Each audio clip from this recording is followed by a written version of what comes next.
یہ بات صحابہ کرام کو تو شاید سمجھ نہ آئی ہو کہ یہ کیسے پاسبل ہے کہ دنیا کے ہر گھر میں اتنا بڑا ڈیٹا کون رکھ سکتا ہے.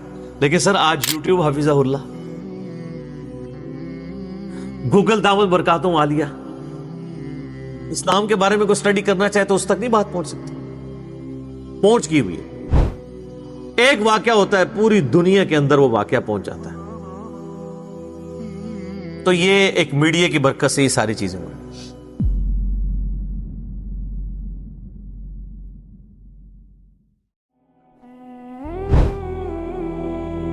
یا ایھا المدثر،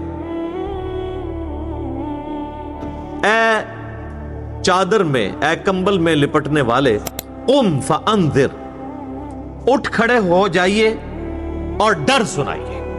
انذار تمام نبیوں کی دعوت کا مرکزی پوائنٹ ہوتا ہے. تبشیر بھی ہے لیکن وہ دوسرے نمبر پہ ہے، اس کے لیے جو دعوت قبول کر لے. جو مرکزی ٹاپک ہوتا ہے وہ انذار ہوتا ہے. انذار کہتے ہیں ڈر سنانا، کہ تم خود سے پیدا نہیں ہوئے، تمہیں اللہ تبارک و تعالیٰ نے پیدا فرمایا ہے، اور اس اللہ نے مرنے کے بعد تم سے تمہارے اعمال کا حساب لینا ہے. تم جواب دہ ہو اپنے رب کو. قیامت کے دن اللہ کے حضور تمہاری پیشی ہے. اس کے لیے جو ٹرم بولی جاتی ہے شریعت میں، اس کو کہتے ہیں انذار. ذال انذار، ڈر سنانا. قرآن حکیم یعنی انذار کا لفظ تو قرآن کا پورا تانا بانا ہی اس کے گرد گزرا ہے. وَأُوحِيَ إِلَيَّ هَذَا الْقُرْآنُ لِأُنذِرَكُمْ بِهِ وَمَنْ بَلَغَ، سورۃ الانعام آیت نمبر 19. اے نبی علیہ السلام فرما دیجئے کہ قرآن مجھے اس لیے وحی کیا گیا، اس قرآن کے ذریعے میں تمہیں بھی ڈر سناؤں اور جس تک یہ دعوت پہنچ جائے. تو یہاں پہ بھی ڈر سنانے کے لیے کہا جا رہا ہے کہ آپ دعوت و تبلیغ کا کام یعنی قیام النہار والا کام اعلانیہ شروع کر دیجیے. وَرَبَّكَ فَكَبِّرْ، اور اپنے رب کی بڑائی بیان کیجیے. یعنی بڑائی ایسی کہ جیسا حق ہے. ایک بڑائی تو اپنی زبان سے بیان کرنا ہے نا، وہ تو آپ دیکھ لیں ہماری اسلام کی جو عبادات سینٹرڈ اراؤنڈ جس کلمے کے ہیں نا، وہ اللہ اکبر ہے. آپ جانور بھی ذبح کرتے ہیں تو کیا پڑھتے ہیں؟ بسم اللہ واللہ اکبر. پھر سر جو آپ 5 وقت نماز پڑھتے ہیں، 17 فرض رکھتے پڑھتے ہیں، ہر رکعت میں جو انتقال ہے ایک رکن سے دوسرے رکن میں، وہ تکبیر کے ساتھ ہے. سوائے رکوع سے اٹھتے وقت سمیع اللہ لمن حمدہ، باقی سب تکبیرات ہیں. 4 رکعت کی نماز کے اندر 22 تکبیرات آتی ہیں. 22 تکبیرات. تو آپ ذرا یہ دیکھ لیں، پھر باقی نمازوں کی ساری پھر سنتیں ملائیں تو سب اللہ اکبر ہی ہے. تو یہ تو کلمات ہیں کہ آپ نے اللہ کی بڑائی بیان کرنی ہے. بڑائی اللہ کے لیے ہے. ویسے ہم لفظی ترجمہ کر دیتے ہیں اللہ اکبر، اللہ سب سے بڑا ہے، یہ سمجھانے کے لیے ہوتا ہے. اصل اس کی جو اپروپریٹ ٹرانسلیشن اردو میں بنے گی وہ یہ ہے کہ تمام بڑائیاں، تمام بزرگیاں اللہ کے لیے. عموماً ہم جب اردو میں بڑائی کا لفظ بولتے ہیں نا کہ کوئی بڑا ہے، تو اس سے پھر ہمیں وہ ذرا سائز ذہن میں آنا شروع ہو جاتا ہے. اللہ تعالیٰ کے لیے تو اس طرح کی تمثیل نہیں ہے نا. لیس کمثلہ شیء وہو السمیع البصیر، اللہ کی مثل کوئی شے نہیں ہے، وہ سننے والا ہے، دیکھنے والا ہے. بڑائیاں، تمام طرح کی خوبیاں، بڑائیاں، بڑے سے بڑے آنر کا جو لفظ ہے، کوئی صفت ہے، وہ اللہ کے لیے خاص ہے. اسی کے تحت ہم یہ سمجھتے ہیں کہ اللہ تعالیٰ کو اگر کوئی شخص خدا کہہ کر یا گاڈ کہہ کر پکار لے تو یہ جائز ہے، کیونکہ کیپٹل جی سے جو گاڈ لکھا جاتا ہے انگلش میں، یہ اسی خدا کے لیے لکھا جاتا ہے جس کو سب مانتے ہیں. فارسی میں خدا کا لفظ اللہ کے لیے بولا جاتا ہے.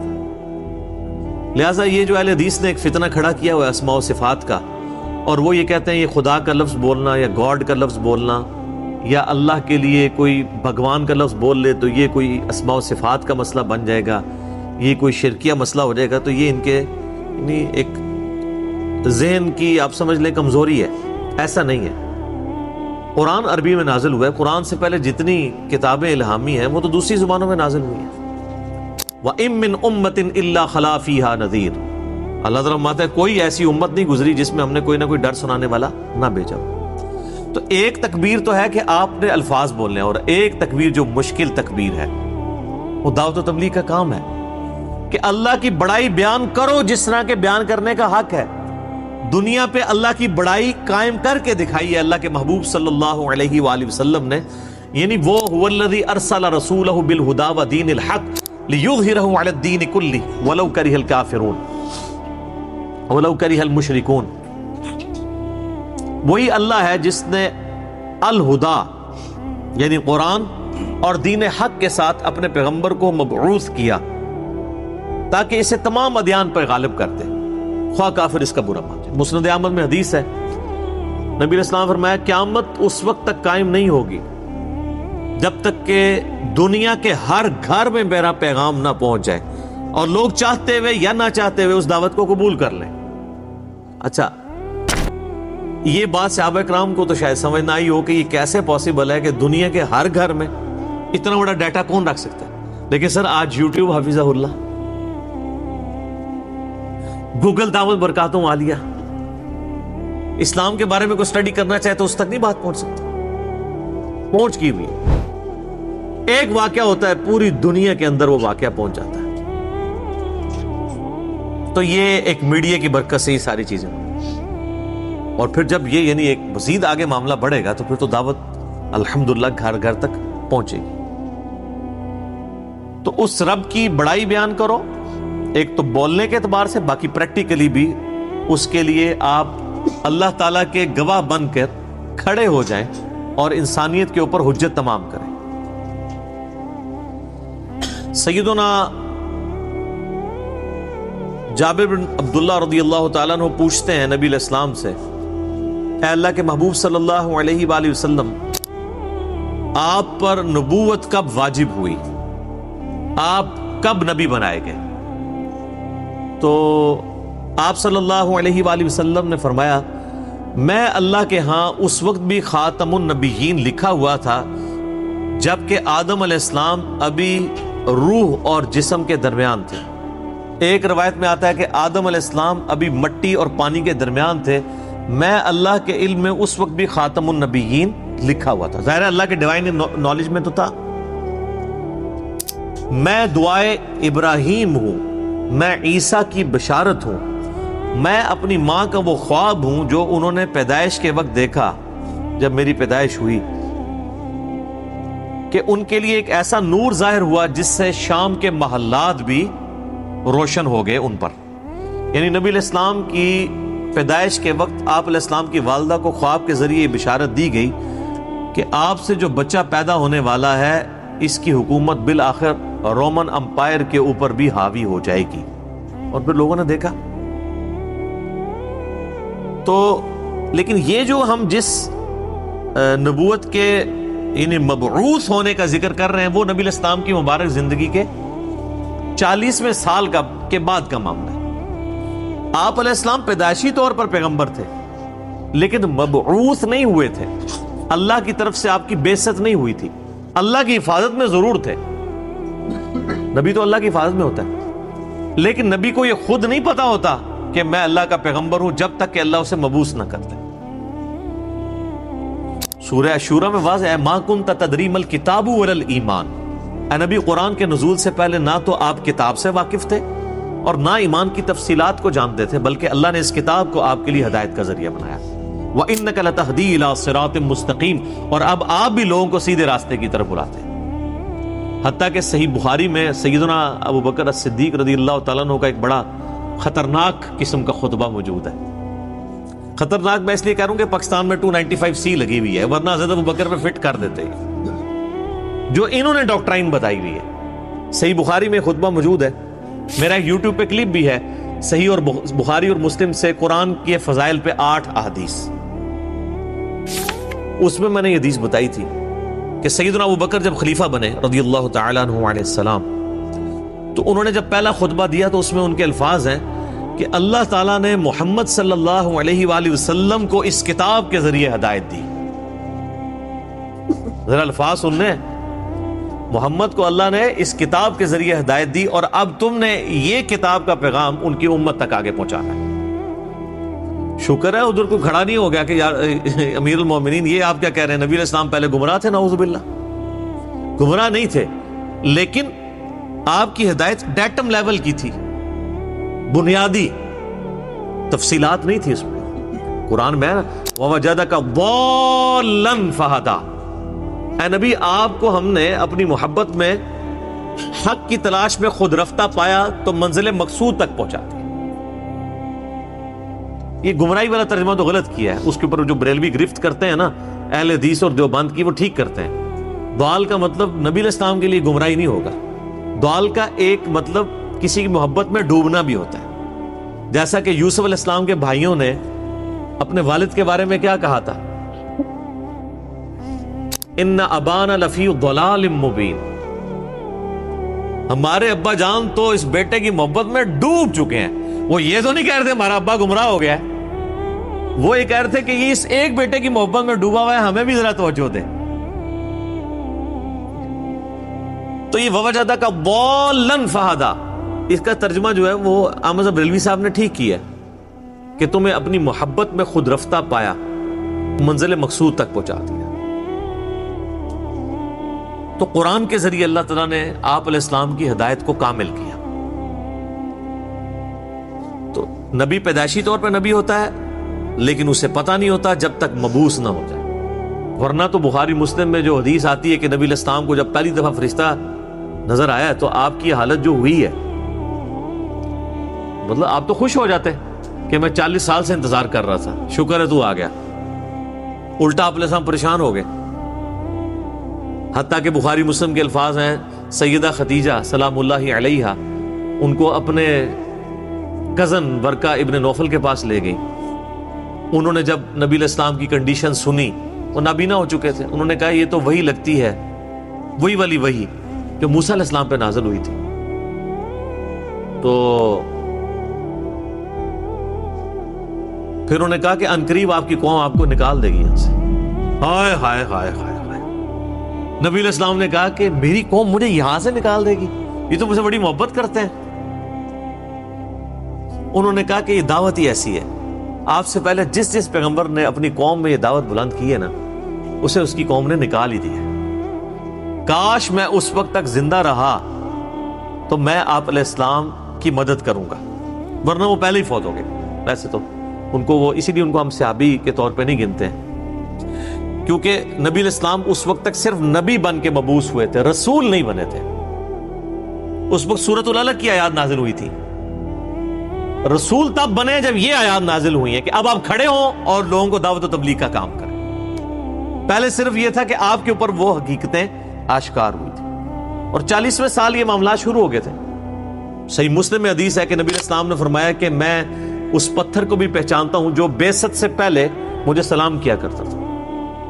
تو آپ کو اشارے ملنے شروع ہو گئے تھے کہ آپ کے ساتھ کوئی ایکسٹرا آرڈنری معاملہ ہونے والا ہے، ورنہ آپ دیکھیں نا آپ گزر رہے ہو اور پتھر آپ کو سلام کر رہا ہو تو بندے کو ایک بار انہی چیزوں کا آئیڈیا ہونا شروع ہو جاتا ہے کہ کوئی میرے ساتھ ایکسٹرا آرڈنری۔ اور پھر آپ دیکھ لیں کہ آپ علیہ السلام پہ جب یہ سارے معاملات ہوئے نا تو اللہ نے آپ کا دل کیسا مضبوط کیا ہے کہ ایک لمحے کے لیے بھی آپ کو یہ خیال نہیں آیا کہ میں کسی غلط راستے پہ چل رہا ہوں۔ ایکسپیرینس واقعی پہلا تھا، اس کی وجہ سے آپ پریشان ضرور ہوئے، لیکن آپ کا کانفیڈنس کبھی لوز نہیں ہوا کہ یہ کیا ہو رہا ہے، ایسا نہیں کبھی ہوا۔ وہ اللہ نے دل مضبوط کیا، اور یہ پیغمبر کے ساتھ غیبی تائید ہوتی ہے۔ بعض اوقات پیغمبر جو ہیں وہ بچپنے میں ہی بولنا شروع کر دیتے ہیں، سورہ مریم میں آتا ہے، سورہ آل عمران کے اندر آتا ہے کہ حضرت عیسیٰ علیہ السلام جو ہیں وہ ماں کی گود میں بھی کلام کر رہے ہیں۔ اللہ تعالیٰ چاہے تو، اور وہ کیا کہہ رہے ہیں کہ مجھے اللہ نے پیغمبر بنایا ہے، مجھے کتاب دی ہے اور مجھے مبارک بنایا ہے، اور میں اپنے ماں باپ، میں اپنی ماں کے ساتھ اس نے سلوک کرنے والا مجھے بنایا ہے۔ سلام ہو اس دن پر جس دن میں پیدا ہوا، جس دن میں مروں گا اور جس دن میں اٹھایا جاؤں گا۔ یہ ساری گفتگو وہ کر رہے ہیں ماں کی گود میں، ان کو اللہ نے اسی وقت مبعوث کر دیا۔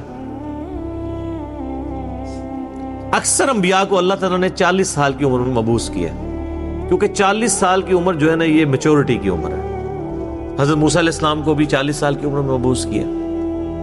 اس کے بعد انسان یعنی دنیا کے سارے حقائق دیکھ چکا ہوتا ہے، اتنے ایکسپیرینس اس کو آ چکے ہوتے ہیں کہ وہ اب ایک بڑے لیول کی دعوت کو لانچ کر سکتا ہے۔ اور جو لوگ ذرا اس سے پہلے شروع ہو جاتے ہیں دعوت کے حوالے سے، تو وہ اللہ تعالیٰ کی طرف سے کوئی ایکسٹراڈنری کسی کے ساتھ معاملہ ہو سکتا ہے جس طرح حضرت عیسیٰ علیہ السلام تھے. اور جب انہوں نے یہودیوں کو ایڈریس کرنا شروع کیا ہے اس وقت ہارڈلی آپ کی عمر 25 سال تھی حضرت عیسیٰ علیہ السلام کی، جب یروشلم میں جا کے انہوں نے یہودی پادریوں کو للکارنا شروع کیا. بڑے بڑے بزرگوں کی گستاخیاں جب حضرت عیسیٰ نے شروع کی ہیں اس وقت ان کی عمر صرف 25 سال تھی. وہ تو یہی کہتے تھے نا گستاخی ہو رہی ہے ہمارے ساتھ، تو گستاخی سمجھتے تھے کیونکہ حضرت عیسیٰ علیہ السلام ان کو کرٹیسائز کرتے تھے. میٹھی میٹھی باتیں نہیں کرتے تھے، میٹھی میٹھی باتیں کرتے تو وہ ہاتھ ڈالتے. وہ کہتے تھے تم یہ کہتے ہو اور کتاب میں یہ لکھا ہوا ہے تم خود یہ کرتے ہو. تو انہوں نے کہا پکڑ لو اس کو. قتل کے درپے ہو گئے. وہ تو اللہ تعالیٰ نے ان کو زندہ اٹھا لیا ورنہ وہ تو قتل کر ہی دیتے حضرت عیسیٰ علیہ السلام کو. تو اس میں میں ایک بڑا تلخ جملہ بولتا ہوں کہ حضرت عیسیٰ علیہ السلام جو یہودیوں نسل تھے، یہودیوں نے اپنے علماء کے زیر اثر ان کے قتل کے اوپر آمادگی ظاہر کر دی. یہ علماء کا فتنہ اتنا بڑا فتنہ ہے کہ یہ فتنہ وقت کے پیغمبر کے خلاف بھی کھڑا ہو جائے تو اس کو بھی دنیاوی طور پہ فیل کر دیتا ہے. دنیاوی طور پہ تو فیلئر ہی ہے نا. 12 بندے صرف ایمان لے کے آئے، اپنی بھی جان اللہ نے بچائی.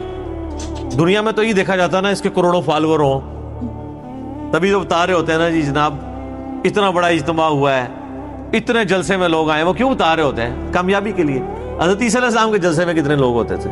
12، وہ بھی 2 بھی گلیلیا جھیل کے کنارے جا کے. وہ باقی تو بات ہی نہیں سنتے تھے، انہوں نے 2 کو بات سمجھ آ گئی.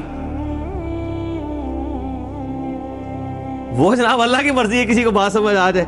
ابو جہل کو سمجھ نہیں آئی ہے، بلال حبشی کو سمجھ آ گئی ہے، عمار ابن یاسر کو سمجھ آ گئی ہے، یاسر اور سمیہ کو سمجھ آ گئی ہے رضی اللہ عنہم اجمعین وعلیہم السلام اجمعین. والذین جاہدوا فینا لنہدینہم سبلنا. جو لوگ کوشش کریں گے انہی کو بات سمجھ. تو نبی علیہ السلام کو اب باقاعدہ حکم ہوا ہے کہ آپ نے اپنے رب کی بڑائی کے لیے کھڑے ہو جانا ہے. وَثِيَابَكَ فَطَهِّرْ، اور اپنے کپڑوں کو پاک رکھنا. یعنی پیغمبر مبعوث ہوا ہے اور اسے کپڑوں کی پاکیزگی کا حکم دیا جا رہا ہے. اور صوفیاء کے ہاں جس نے سب سے زیادہ گندے کپڑے پہنے وہ اتنا بڑا بزرگ ہوتا ہے. Point to be noted. ہاں آپ تصوف کی کتابیں پڑھ کے دیکھیں سر. یہ تذکرۃ الاولیاء جو ایک سمجھ لیں مدر بک ہے تصوف کی، شیخ فرید الدین عطار المتوفا 632 ہجری، جس کے حوالے فضائل اعمال، فضائل صدقات، فضائل سنت، یہ سارے بزرگ بابوں کی کتابوں میں ملیں گے، جن سے اب طارق جمیل صاحب نے بھی اعلان برات کر دی ہے اللہ کے فضل سے. وہ سارے واقعات ادھر سے ہی چھاپے مارے ہوئے. اس میں آپ کو کئی بزرگوں میں ملے گا کہ ان کو جوئیں پڑی بھی ہوتی تھی، اگر کوئی جوں کی نیچے گرتی تھی وہ اٹھا کے پھر رکھ لیتے تھے اوپر. کہتے تھے میرے اللہ کی مہمان ہے. لوگ کہتے ہیں سبحان اللہ. ٹھیک ہے. اور بخاری مسلم میں موجود ہے ایک صحابی کے سر میں جوئیں پڑ گئی اور نبی علیہ السلام کے ساتھ انہوں نے احرام یعنی باندھا ہوا تھا. تو انہوں نے کہا یا رسول اللہ مجھے یہ تو جوئیں پڑ گئی ہیں، جوئیں تنگ کر رہی ہیں، تو مجھے اجازت دیں میں بال منڈوا دوں. اب آپ جب تک احرام کی ساری پابندیوں سے آزاد نہیں ہوتے ہیں اس وقت تک تو بال نہیں منڈوا سکتے. پھر نبی علیہ السلام نے ان کو بال منڈوانے کی اجازت دے دی اور اس کے اگینسٹ پھر انہوں نے جو ہے نا وہ ایک دم بھی دیا. تو بعد کے بزرگ جو ہیں وہ جوئیں اٹھا کے اوپر رکھتے ہیں، گندے مندے رہتے ہیں. اور بلکہ سب سے بڑا بزرگ وہ ہوتا ہے جو گندا بھی نہ رہے، کپڑے ہی سارے اتار دے، اس کو سب سے بڑا بزرگ مانا جاتا ہے. وہ کہتے ہیں مجذوب ہے یہ، یعنی اللہ تعالیٰ کی محبت میں غرق ہو چکا ہے. یعنی اس کا مطلب ہے کہ اللہ کی محبت میں غرق ہونے کا مطلب یہ ہے کہ بندے کے کپڑے پہلے چلے جاتے ہیں. تو اللہ تعالیٰ کی معرفت سب سے زیادہ مخلوقات میں سے کن کو ہوتی ہے؟ انبیاء کو. تو کہیں ملتا ہے کہ انبیاء کرام علیہ السلام پہ جب اللہ کی محبت کا غلبہ ہوتا تھا تو وہ کپڑے اتار دیتے تھے؟ کہیں ملتا ہے ایسی بات؟ تو یہ پھر اس لیے ہم کہتے ہیں کہ انبیاء کا جو دین ہے وہ اور ہے، بابوں کا دین اور ہے اور کتابوں کا دین اور ہے. یہ بابوں کا دین ہے اور کتابوں کا دین وہ ہے جو صحیح سند کے ساتھ صحابہ اکرام اہل بیت کے ذریعے اور بعد میں محدثین کے ذریعے دین ہم تک پہنچا ہے. نبی علیہ السلام کو شروع کی وحی میں کہا جا رہا ہے کہ آپ نے اپنے کپڑوں کو پاک صاف رکھنا، روحانی طور پہ بھی پاک رکھنا ہے. یعنی ایک اللہ تعالیٰ نے جیسا کہ سورۃ الاعراف میں آتا ہے نا کہ تقویٰ کا لباس سب سے بہتر لباس ہے. تو وہ یعنی آنکھوں کی پاکیزگی، ہاتھوں کی پاکیزگی، ایک تو فزیکل نجاست سے بھی اور روحانی طور پہ بھی، حرام کی طرف نگاہ نہ اٹھے، ہاتھ حرام کی طرف نہ بڑھے. تو فزیکل نجاست بھی ختم کرنی ہے اور انٹلیکچوئل نجاست بھی ختم کرنی ہے. اور کیا کرنا ہے؟ وَالرُّجْزَ فَاهْجُرْ، اور بتوں سے بھی آپ نے دور رہے. آپ علیہ السلام پیدائشی طور پہ ہی بتوں سے ہمیشہ دور رہے. اب اسٹرکٹلی آ رہا ہے کہ اس چیز کو آپ نے اب پریکٹس کرنا ہے. وَلَا تَمْنُن تَسْتَكْثِرْ، اور کسی پر احسان نہ کیجئے زیادہ لینے کی نیت سے. یعنی کسی کے ساتھ اگر آپ نیکی کر رہے ہیں تو دماغ میں یہ نہ رکھیں کہ میں اس کے ساتھ نیکی کر رہا ہوں تو یہ بدلے میں میرے ساتھ کرے گا. بے لوث ہو کے کریں، ایثار کے جذبے کے تحت. وَلِرَبِّكَ فَاصْبِرْ، ہائے ہائے یہ ہے بات. اپنے رب کے لیے صبر پھر اختیار کیجیے. یعنی آپ کو بتایا جا رہا ہے کہ آپ یہ معاملہ کوئی اتنا آسان نہیں ہونے والا. آپ ذرا دیکھیں جب یہ آیات نازل ہو رہی ہیں اس وقت تو آپ علیہ السلام کے تو دماغ میں بھی نہیں یہ بات کہ میرے ساتھ آگے ہونا کیا ہے. ایک شخص جو عرب کے لوگوں کی آنکھوں کا تارا ہے، جسے سب لوگ سر پہ اٹھائے ہوئے ہیں، صادق اور امین کہتے ہیں، اس کی مثالیں دیتے ہیں، اس کے فیصلوں کا احترام کرتے ہیں، اور وہ اس خاندان سے ہے جو خانہ کعبے کا متولی بھی ہے. انہوں نے زیادہ سے زیادہ کیا سوچا ہوگا میرے ساتھ کیا کر لیں گے؟ زیادہ مسجد میں آنے پہ پابندی لگا دیں گے نا. شہر بدر کر دینا، قتل کے فتوے جاری کر دینا، یہ تو نبی علیہ السلام نے سوچا بھی نہیں تھا کبھی. اب یہ جب یہ آیات نازل ہو رہی ہے کہ آپ نے صبر کا دامن نہیں چھوڑنا. اللہ کو تو پتہ ہے نا میں نے کرنا کیا ہے اپنے نبی کے ساتھ. ظاہر ہے وہ تو اللہ تعالیٰ فرماتا ہے کہ ہم نے قرآن پاک میں مضمون کئی جگہ ہے کہ ہم نے تمام نبیوں کے مخالفین جن و انس میں سے اٹھائے ہیں. اللہ تعالیٰ کہتے ہیں ہم نے اٹھایا. مراد یہ کہ جب اٹھتے ہیں تو ہم انہیں اٹھنا دیتے ہیں تاکہ یہ کشاکش ہوگی تو پھر حق اور باطل کی کشاکش کے بعد پھر سچائی کی چاشنی فیل ہوتی ہے نا. اگر پیاس ہی نہ ہو تو ٹھنڈے پانی کی قدر کیا آئے گی؟ تو اللہ تبارک و تعالیٰ نے اپنے نبی کو بھی ان آزمائشوں سے گزارا ہے. انڈیویجول آپ علیہ السلام پہ بھی بہت آزمائشیں آئی ہیں اور اجتماعی طور پہ صحابہ اور اہل بیت پہ بھی آئی ہیں. لیکن جب یہ آیات نازل ہو رہی ہیں تو اب آپ یہ سمجھ لیں کہ یہ ابھی آپ علیہ السلام کے یعنی جو بخاری مسلم میں آتا ہے کہ آپ کے پیٹھ کے اوپر اوجڑی رکھی گئی اور آپ اٹھ نہیں سکے، یہ واقعہ نہیں ہوا ہوا. آپ کے گلے کے اندر صحیح بخاری مسلم میں آتا ہے کہ وہ ڈالا گیا کپڑا اور اتنی زور سے دبایا گیا کہ قریب تھا کہ آنکھیں ابل آتی. یہ اب واقعہ نہیں ہوا ہوا. طائف کا واقعہ نہیں ہوا کہ جس میں پتھر اتنے مارے گئے کہ مبارک خون سے جوتیاں بھی بھر گئیں. یہ واقعہ نہیں ہوا ہوا. پھر قتل کے فتوے کے رات کے وقت سیدنا ابوبکر کو ساتھ لے کے اور مولا علی کو اپنے بستر پہ لٹا کے آپ علیہ السلام ہجرت کے لیے نکل گئے. یہ واقعہ بھی نہیں ابھی ہوا ہوا. اور سر پر مدینے میں تو لائف ہی پوری ڈائنامک. جاتے ہی یہودی متھے مارے لگ گئے، جا کے منافقین اوپر سے کلمہ پڑھ لیا، پیچھے سے وہ یعنی جڑیں کاٹتے رہے. پھر غزوہ بدر میں جو کچھ ہوا، احد میں تو نبی علیہ السلام کے دانت بھی شہید ہو گئے اور آپ کی شہادت کی خبر مشہور ہو گئی. اس قدر آپ کا خون بہہ گیا. خندق کے وہ موقع کے اوپر آپ علیہ السلام کو سخت سردیوں کی راتوں میں کس طریقے سے ایون صحابہ کہتے ہیں ٹوائلٹ جانا ہمارے لیے مشکل ہو جاتا تھا، سامنے سے تیر آ کے لگ جاتا تھا. اس کے بعد پھر صلح حدیبیہ والی جو مشقت کاٹنی پڑی، اتنا پیدل سفر کر کے، پھر ایک پیس ٹریٹی کر کے واپس جانا پڑ گیا، عمرہ بھی نہیں کیا. پھر غزوہ خیبر والی جو ایک معاملہ آیا وہ کئی ہفتوں تک. اس کے بعد پھر فتح مکہ کے لیے 10,000 کے صحابہ کو کے لشکر کو لے کے نکلے رمضان کے مہینے کے اندر. آپ لوگ ادھر ایسی میں بیٹھے ہوئے ہیں. اور پھر ختم نہیں ہوا معاملہ. فوراً فتح مکہ کے 3-4 مہینے کے بعد قبیلہ حوازن کے ساتھ جو ہے وہ جنگ غزوہ حنین ہو گئی. 12,000 کا لشکر تھا. بس تکبر کے جملے نکل گئے کچھ اصحاب سے کہ ہم 313 تھے تو غالب آئے تھے، آج تو ہم ہے ہی بہت ہیں. تو قرآن کے الفاظ ہیں، اللہ تعالیٰ نے یقین کریں کہ اتنے سخت الفاظ کے اندر جسے کہتے ہیں نا میڑا مارتے ہوئے